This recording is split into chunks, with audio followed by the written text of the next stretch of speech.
Georgia here with you, aka VHS82 apostrophe, with our continuing 31 Days of Horror, day number 30. We are so close. Happy Monday, as we look to Halloween tomorrow, right? The 31st is upon us. So let's just, man, get this out of the way. This is easily one of my favorite Halloween movies of all time. I have always been in the camp of those who have loved this. I think for me, Season of the Witch was. I remember reading Fangoria. I remember understanding early on conceptually where this was headed. I completely understood. There was no reason to move forward from part two. The hospital explosion. Michael was dead. The doctor was dead. It was a fitting end. It was a great finale. Maybe one of the greatest in cinematic sequel histories, right? And so for me, I wasn't clamoring for a return to Michael Myers and that thing, because he was dead.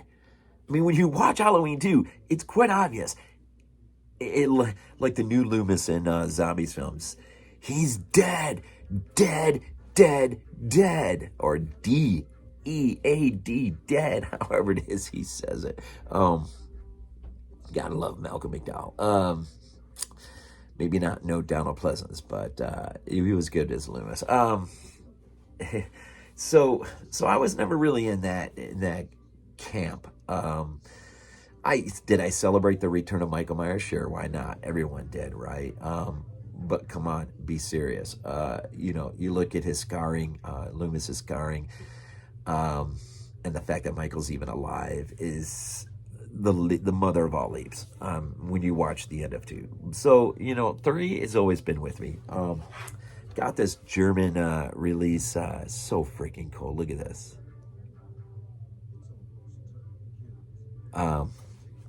I was very, very, very fortunate to catch this on the big screen some time ago. It was a double feature with Creepshow. It was so much fun. So much fun.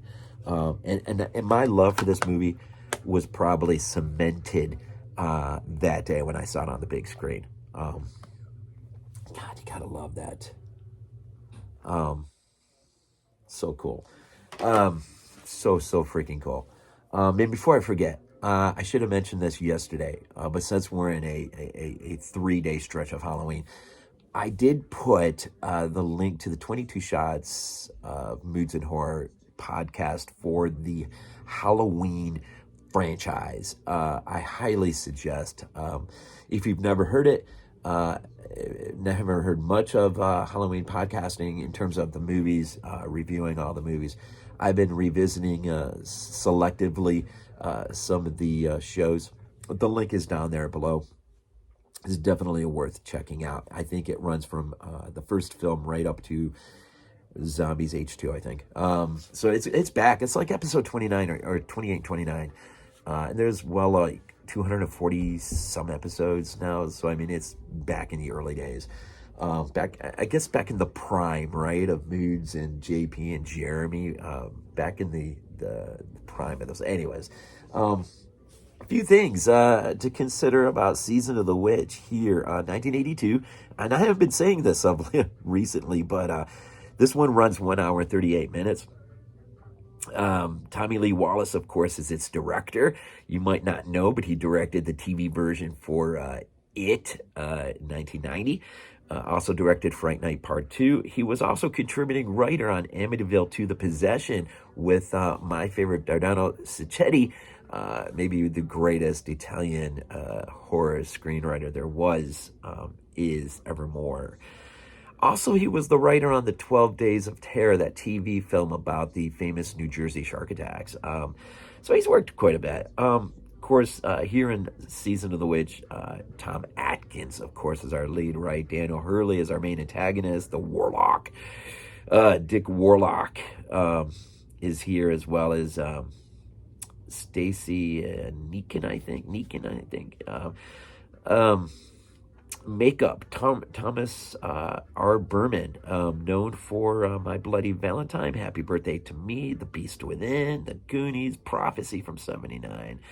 and of course, and Close Encounters of the Third Kind, and of course Dean Cundey, cinematographer, right? A lot of reason to revisit this. It's got to be one of the better catchy things. How many days to Halloween? Silver Shamrock. Basically, obviously, what we have here is we have a warlock cult that has taken up residence, headquartered, I guess, seemingly just up the road from Bodega Bay and the events of the fog. If there's that one scene when the one girl's in her motel room messing with the little tag thing, and then she sets it off and killing herself. She's got the radio on. If you listen really closely, it's the same stuff we heard from that radio station throughout the Fog movie. I thought that was interesting. Plus, the gas station that you see at the beginning of Season of the Witch is also the one used in the Fog. So there is same universe, seems to be.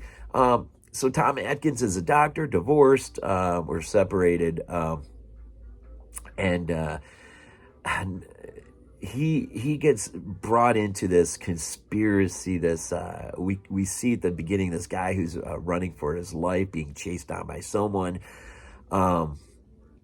Ultimately ends up in the hospital, and an unseen assassin comes into the hospital, dispatches him, and at that point, and then goes outside in order to avoid being caught, sets himself on fire in his car, blowing his car up. And so it's kind of a really cool stage, or for the beginning of a film and a conspiracy of overshadowing apocalyptic doom that sort of saturates this entire film, and it kind of kicks in more and more and more as you kind of go through, knowing something really evil, something very terrible is going to befall a lot of people.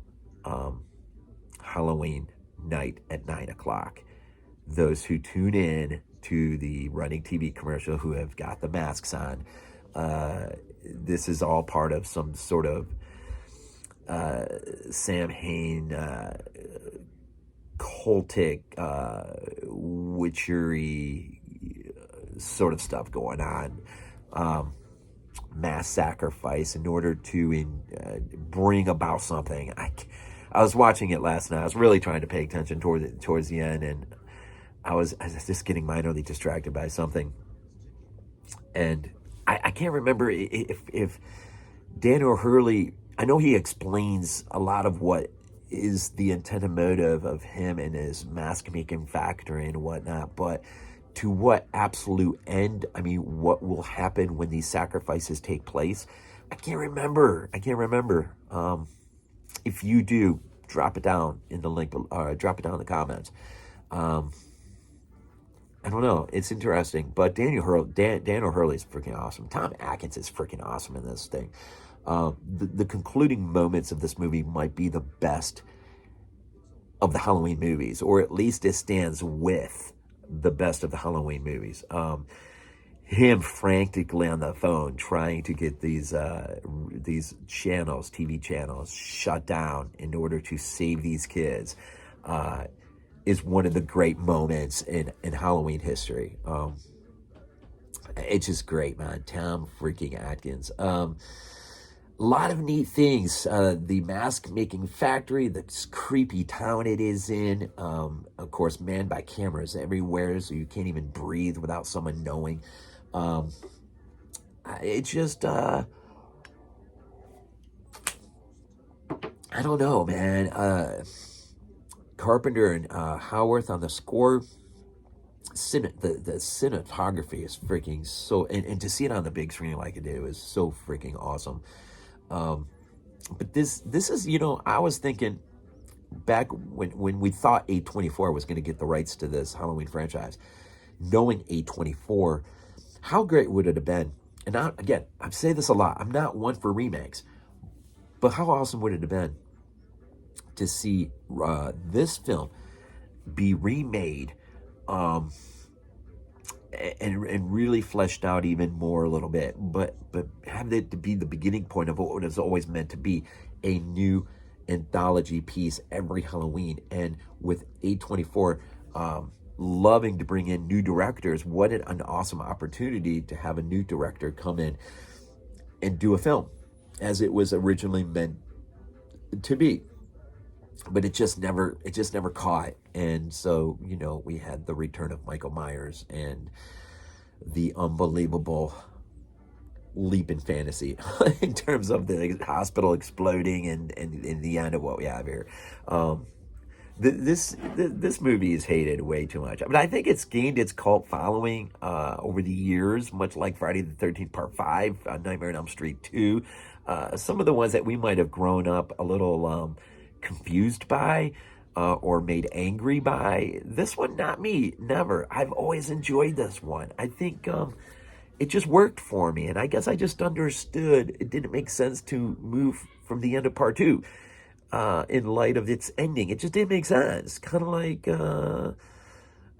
3 from Hell really doesn't make sense in light of the ending of The Devil's Rejects. Although that's a little more believable, I think, than 2 people caught in the midst of a massive explosion in a hospital. But anyways, I'm not hating on the rest of the canon. I'm great. I'm appreciative it's there as for proof, my previous review on Halloween 6 Producer's Cut, you know, in entirety as a franchise, Halloween may be the most near and dear to my heart. I do love the Phantasm one. I just, those two for me, oh man. But this one, it really does have more of a scope and a feel than the Phantasm one. Although I do wish there was a little bit more nightmare logic inducing quality to. So, I mean, you get a little bit in H2 and you know, here and there, but I don't know, man. It just, this just worked. It just worked. I freaking love it. I watch it every year. I watch it throughout the year. I mean, just, man, it just looks so, yeah, freaking awesome. And Tommy Atkins' commentary track on here is so freaking cool. And I do not, I was watching a making of this last night, and I do not agree with Oren Yablans at all, period. I don't. I appreciate him as executive producer and helping to bring this whole entire thing to life. But in light of the ending of Part 2, it did not make sense to move forward on that narrative. This made more sense. It just made more sense. So I don't know. But here at day number 30, I can't think of I can't think of a better Halloween movie that needs to be watched amongst some others than Halloween 3 Season of the Witch. Freaking beautiful movie. Tommy Lee Wallace nailed it out of the park with this, I thought. Well done. Well done. So here we go. We stand at the verge of the end. That is, happy early Halloween. And as always, we end these things off with Go Bills.